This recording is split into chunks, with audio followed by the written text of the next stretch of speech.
Hey guys, Nystel here. I'm bringing you my third installment of my Storytime series. If you're new to the series, I was an active duty Marine from 2003 to 2007. I spent 14 months total in Iraq, and in this series I talk about my different experiences that I had while in the military. I will have a link in the description to the two previous videos where I talk about life in the Marine Corps boot camp, and also a story of when I was blown up in my truck in Iraq.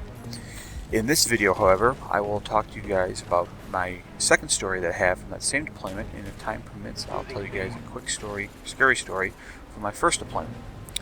I first want to apologize to you guys if you guys are expecting a bunch of photos like I had in the previous video. Unfortunately, I really don't have that many more left. I kind of sort of blew my load in the last video, and I do have some maps and a few pictures to show you, but nothing like I had in the last video. So let's get started with this. Now, during my second deployment, after I got blown up in my truck probably in July. This is now August. Yes, it's August, end of August. And I was taken off my platoon, off my convoy runs with my platoon. I wasn't with my platoon anymore. I was attached to the daily crew, the guys that still move supplies, but it was only on base.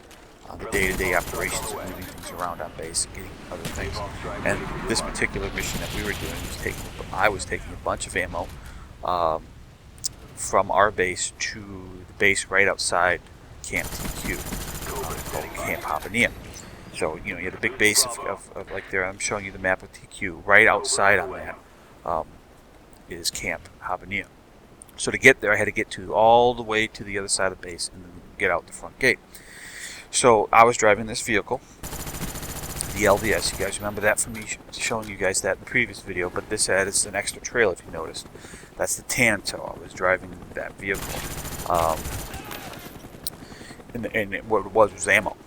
What I did was the previous night I dropped the ammo, the truck off at the ASP, the ammo supply point. The guys that loaded my truck up with the ammo. I picked the truck up in the morning, drove back to the motor pool. I wanted to do my final checks and things like that. So the truck has been running now for about 45 minutes or so. And I get clearance to leave. My A driver and I get the truck to go. I have to have another person in the truck because looking at that vehicle, it's a pretty big truck. And if I'm in the driver's side, I can't see off my right shoulder or the other mirrors. So an assistant driver is always there for you to help guide you and coordinate how you move things around the truck. So we get clearance to leave, and here's the map again, and there's the red line that my path that I was following was just going on around the big airstrip there, and we get about halfway there, and the road on TQ is one lane, and I'm meaning that only one vehicle can be on the road at a time. So when you have to pass somebody, you have to drop a set of tires off onto the shoulder and share the road with somebody. And that's what's happening. The car was coming, the vehicle, I guess, I don't know what it was. It was coming towards me, and I was going towards him, and we have to share the road so we can pass each other. And honestly, guys, people are going to say I was speeding and things like, no. I was doing 20 in this damn vehicle. I passed this guy. First off, I dropped my set of tires onto the shoulder. I'm sharing the road with this guy. We pass each other. I go to correct myself, put myself back on the road, and this thing is such a shitty truck that I have to move the wheel a good 10 to 15 degrees each way just to keep the thing straight. So I correct myself back onto the road, and then all of a sudden, the back end of the tandem tow starts moving back and forth, kind of like fishtailing. It's what I was doing was a fishtailing. Well, I was fishtailing so bad, it hit a barrier on my left-hand side of the road, which caused the entire truck to flip. So I'm just thinking how I did this. I flipped with my left shoulder going down and flipped over like that. And I don't remember the actual how that happened or the incident. I remember sticking my hand out to brace myself on my door, and then going over. I don't remember going upside down. This happened in a matter of seconds. I'm talking about when I came to, I'm assuming maybe 10 seconds have gone by. I'm laying up. I'm up in my seatbelt, upside down in this truck.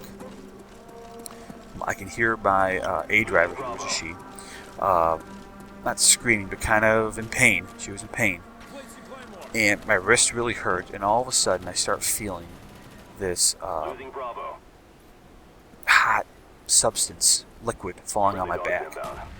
Well, come to find out, that was the diesel fuel from the truck. It was scalding hot. And if you know anything about diesel fuel, it sticks and burns to human skin, and that's what it did. The tanks, the fuel tanks, are outside behind my head in this truck. You saw, remember looking at the truck, and it went upside down, and the top of the tanks aren't water sealed or liquid sealed, and so it dripped through the back ends of the truck and onto my back. I actually was fine. Besides the big nasty looking burn that I had, a chemical burn on my back, I was fine. My A driver, she's the one that actually got flipped into the air, kind of a thing. She was the one that went over the top of me and then landed. She cracked a couple of vertebrae. She was fine, but she had to be airlifted out to I think it was Balad was the name of that base, where they have a better medical facility for her. She was done. She went home after that. So that ended my life as a operator in Iraq. I was up in a sling for a couple of days and pretty much stayed indoors in the barracks. Did guard duty a little bit until we left. And so all through that I got some crazy memory of that thing, and then also just a pretty bad burn. And it was pretty ugly for a while. Unfortunately, I have a picture of it. But since then, I got free motion back, and it was fine. I don't really remark left. So that's really what happened. That was my story. There was a big cleanup. Somebody, people helped us out and got us out of there quickly.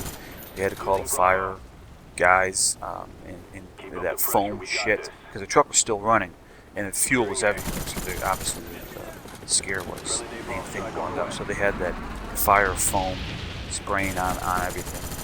And I don't know who cleaned it up, all that stuff. I didn't. Kind of funny, the day that I did flip that truck was the day after my birthday. I flipped that truck on August 24th of 2006, yes. And my birthday is August 23rd. I turned 26 that year. Right? Yeah, no, I turned 25. I turned 25 on August 23rd, and the very next day I flipped my truck. So that was a nice little birthday gift to myself. It got me out driving more convoys and being out late, so I guess that was a plus. Unfortunately, guys, I won't be able to talk about my next story that I'll have, but I'll put it on my next video for sure. Put your likes down if you enjoyed the video. Leave a comment if you so desire, and I will check you guys out on my next video. Take it easy, guys.